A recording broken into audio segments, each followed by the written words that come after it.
आसन जरूरी जिस आसन जरूरी तो उसका स्ट्रेस लेवल कितना होगा। लेकिन माँ ने कहा चलो जैसा भी है वैसा भी है, दुनिया में रहेगा, जिंदा रहेगा। डॉक्टर ने बोला जिंदा रहेगा, चलो ठीक है, मेरे लिए इतना काफ़ी है। और अगर मैं आज यहाँ पे हूँ वो उस माँ बाप की बदौलत से। और अगर आपको कामयाब बनना है, मुझे यहाँ पे इसीलिए लाया गया कि आप जावेद अहमद डाक हो, आपने ज़ेबा आपा इंस्टीट्यूट बनाया, आपने ये तो अगर आप as a person with disability देखोगे, पर्सन विद डिसेबिलिटी को आज निचली नज़र से देखा जाता है। लेकिन मैं सब पर्सन विद डिसेबिलिटीज़ को यही बोलता हूँ, अपनी कैपेबिलिटीज़ को हम जब निखारेंगे तो अल्हम्दुलिल्लाह इस डिस्ट्रिक्ट में आज तक किसी ने पद्मश्री अवार्ड नहीं लाया है, मैं नहीं लाया।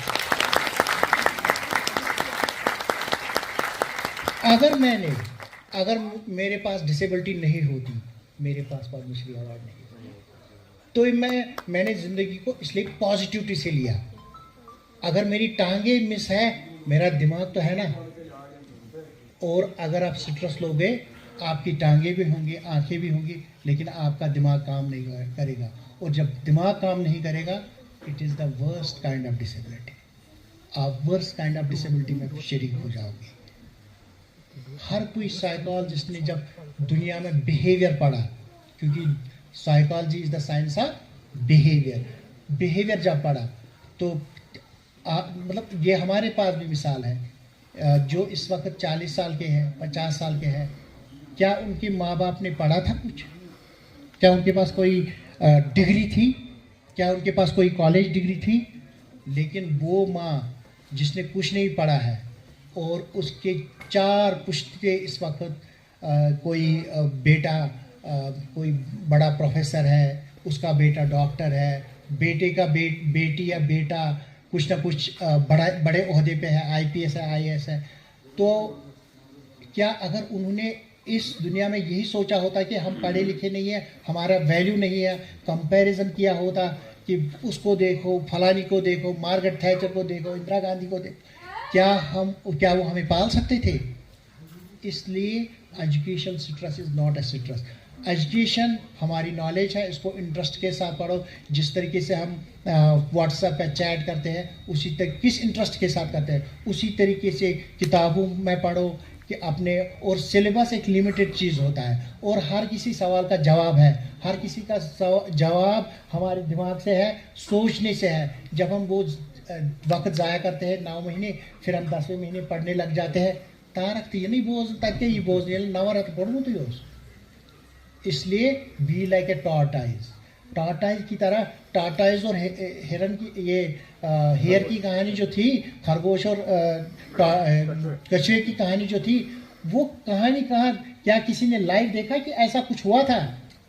वो हमारी उन्हीं अनपढ़ जिन्होंने कुछ नहीं पढ़ा था एक स्टोरी अपने बच्चे को बोली थी, जो एक वक्त ऐसा आया कि वो हमारी किताब का हिस्सा बन गए, हमारी नॉलेज का हिस्सा बन, हमारी लर्निंग का हिस्सा बन गया। Be like a tortoise. जनवरी से लेकर दिसंबर तक पढ़ो इंशाल्लाह। 2 घंटे 3 घंटे पढ़ो, रेगुलरली पढ़ो, अपनी सिलेबस को देख के पढ़ो, इंशाल्लाह आप कभी भी नाकाम नहीं हो जाओगे। अगर आपको पढ़ रहा है, इसको मैं क्या बोलूँ कि ये बाहर ही ना निकले। इसलिए idle man brain is devil's workshop. जिसने अपने आप को आइडल रखा, स्कूल के एज में स्कूल नहीं गया, काम के वक्त काम करने नहीं गया, शादी करने के वक्त शादी नहीं की, कारोबार करने के वक्त कारोबार नहीं किया, अपने घर में काम करने के वक्त काम नहीं किया, हर एनवायरनमेंट में हमें अपने आप को एंगेज रखना है। अगर हमें इसमें स्ट्रेस आ जाए तो ये पॉजिटिव स्ट्रेस है, ये पॉजिटिव। क्योंकि जब हम एग्ज़ाम के लिए प्रिपरेशन करते हैं और हम बोलते हैं माँ मुझे खाने को बिल्कुल भी मन नहीं करता है, ये पॉजिटिव स्ट्रेस की निशानी है। मुझे कल एग्ज़ाम है, मैं परेशान हूँ, ये पॉजिटिव स्ट्रेस है। और नेगेटिव स्ट्रेस क्या है? नेगेटिव स्ट्रेस यही है, मेरे दोस्त के बाप ने फलानी ब्रांड की कार लाई है, हम नहीं ला सकते हैं, नेगेटिव स्ट्रेस। उस इंसान ने 100 में से 100 लाए, इसको बहुत अच्छी शक्ल सूरत है, मैं थोड़ी काली दिख रही हूँ, मैं थोड़ा भद्दा दिख रहा हूँ, उसने अपने आप को कंपेयर किया नेगेटिव सिट्रस। ये सिट्रस हमको तबाही की तरह ले जाएगा और हमें ये सिट्रस लेने की ज़रूरत भी नहीं है। इसी तरह पॉजिटिव सिट्रस ये है कि हमारी माँ ने हमें सुबह टिफ़िन दिया, हमने अपने पिठू बैग में रखा, हमें स्कूल जाना है, हम ये पीछे रखते हैं कि ये कहीं गुम ना हो जाए, या तो ये है पॉजिटिव सिट्रस। ये हमें, ये बोझ तो हमें लेना ही पड़ेगा।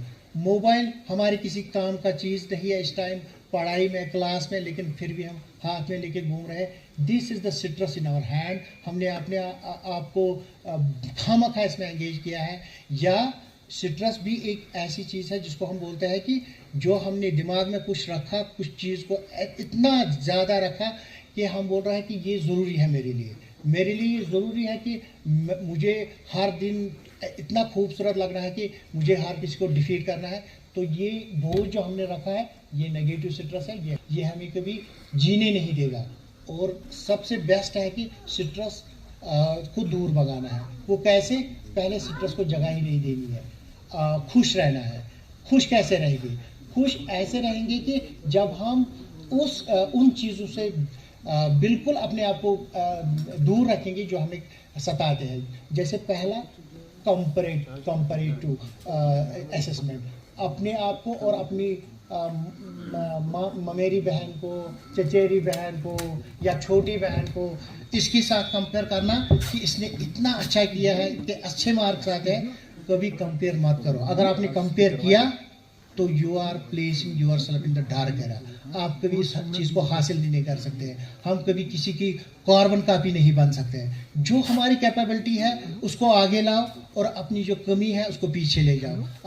अगर आपको कोई बोले आपने एग्ज़ाम के लिए क्या तैयारी की, आप पहले बोलोगे मुझे वो चैप्टर याद नहीं है, मुझे वो चीज़ नहीं है। जो आपको याद है पहले उसकी बात करो। मैं न्यूक्लियर फिजिक्स में सब कुछ आता है, मुझे इंग्लिश ग्रामर सब कुछ आता है, और फिर अब थोड़ी बहुत रह गई है वो चीज़ की। लेकिन हम नेगेटिविटी को जब ऊपर लाते हैं, सिट्रस आएगा ही, नेचुरली सिट्रस आएगा। और जब हम अपने आप को कंपेयर करेंगे किसी और स्टूडेंट के, नेचुरली हमें सिट्रस आएगा। मैं ये नहीं हूँ, इसके घर में वो चीज़ है, ये मेरे पास नहीं है। तो ये सिट्रस से आप इसको दूर रखो, कंपेयर मत करो, उन चीज़ों की तमन्ना मत करो। अगर आपको लगता है कि मेरा बाप एक लेबर है, वो एक दिन में उसकी कमाई 500 रुपये है, आप 5000 रुपये का ड्रीम मत करो तब तक, जब तक आप खुद अपने आप को नॉलेज से भरोगे। आप कल कोई कॉम्पिटिटिव एग्ज़ाम दोगे और आप इंशाल्लाह ज़रूर वो चीज़ हासिल करोगे। आपके पास जो इकोनॉमिक कंडीशन है वो भी ठीक हो जाएगी। तब आप 5000 की नहीं, 5 लाख की तमन्ना करो, आपको मिल जाएगा।